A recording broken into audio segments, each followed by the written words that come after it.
You're listening to KSG Podcast. This is a short, crisp, concise, exam-oriented, edited editorial for civil services aspirants. In this podcast, we are going to talk about China flouting international law. Source for the content is Olav Albuquerque's article for the Free Press Journal. China has threatened the USA with a nuclear Armageddon after the visit of Nancy Pelosi to Taiwan. This is simply because China has never respected international law, which is synonymous for the Comity of Nations, presided over by the weak and effete United Nations, resulting in the fear of an impending World War III. Even after causing the deaths of 58.1 crore people throughout the world, with at least 526,212 deaths reported in India due to the COVID-19 virus which leaked from the Wuhan laboratory, the international community is not willing to take on China, the big bad bully boy of the world. The UN supplanted the Ethnic League of Nations in 1945 to implement international law, but has miserably failed to prevent aggression by Russia, which invaded Ukraine and was backed by China. As a quid pro quo, Russia supports the One China policy, which implies China can transgress international law with the impunity to annex Taiwan. Vladimir Putin of Russia and Xi Jinping of China are the world's biggest nightmare. Article 2, Part 4 of the UN Charter prohibits use of force with the exception of self-defense when attacked. But China has flouted this provision with impunity by using military force to encircle Taiwan while attacking Indian Jawans on the 15th of June 2020. The endless talks between China and India will never ensure the return of Indian territory for the simple reason that China is too powerful for the Indian military. Our Jawans are brave, but China under Xi Jinping is second only to the USA in artificial intelligence.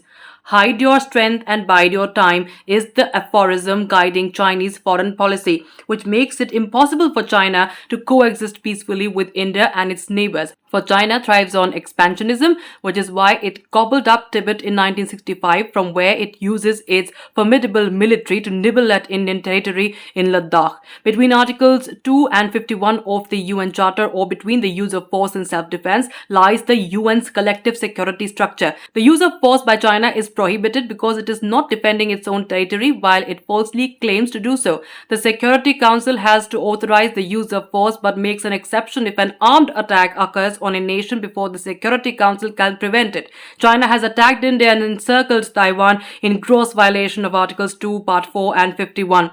But China and Russia use their veto power in the Security Council, rendering it impotent and effete. This is why the G4 nations of India, Germany, Brazil and Japan were set up to support each other for a permanent seat in the Security Council.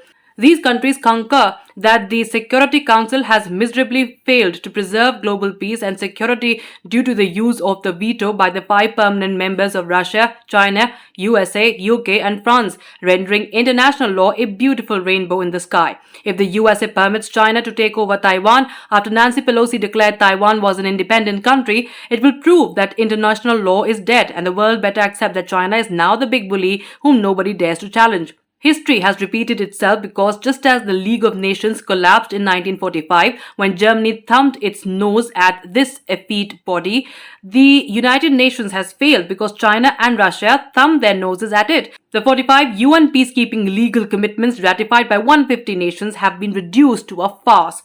Failure of international law because of China's clout in the Security Council is proved by the fact that China has used Pakistan to not only wage a proxy war against India but also to set up laboratories in Pakistan where biological warfare experiments have been initiated with the help of the ISI. The COVID-19 virus, which leaked out from the Wuhan laboratory and devastated the world, has proved that China has supplanted the former USSR as the world's second superpower to neutralize the USA.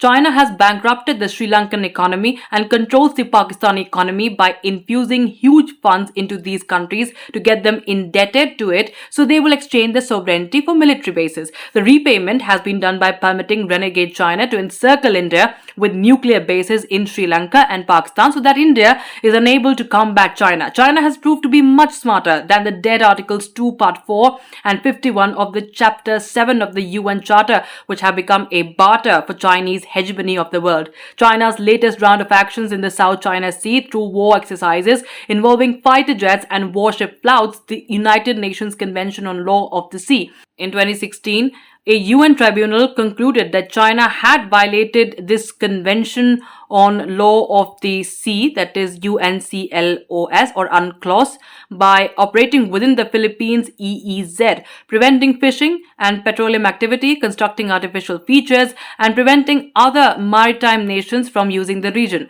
China has taught us that there are two systems of international law: the bourgeois law, which subserves the needs of the capitalist countries, and the socialist view of international law, which adjusts relations between socialist states.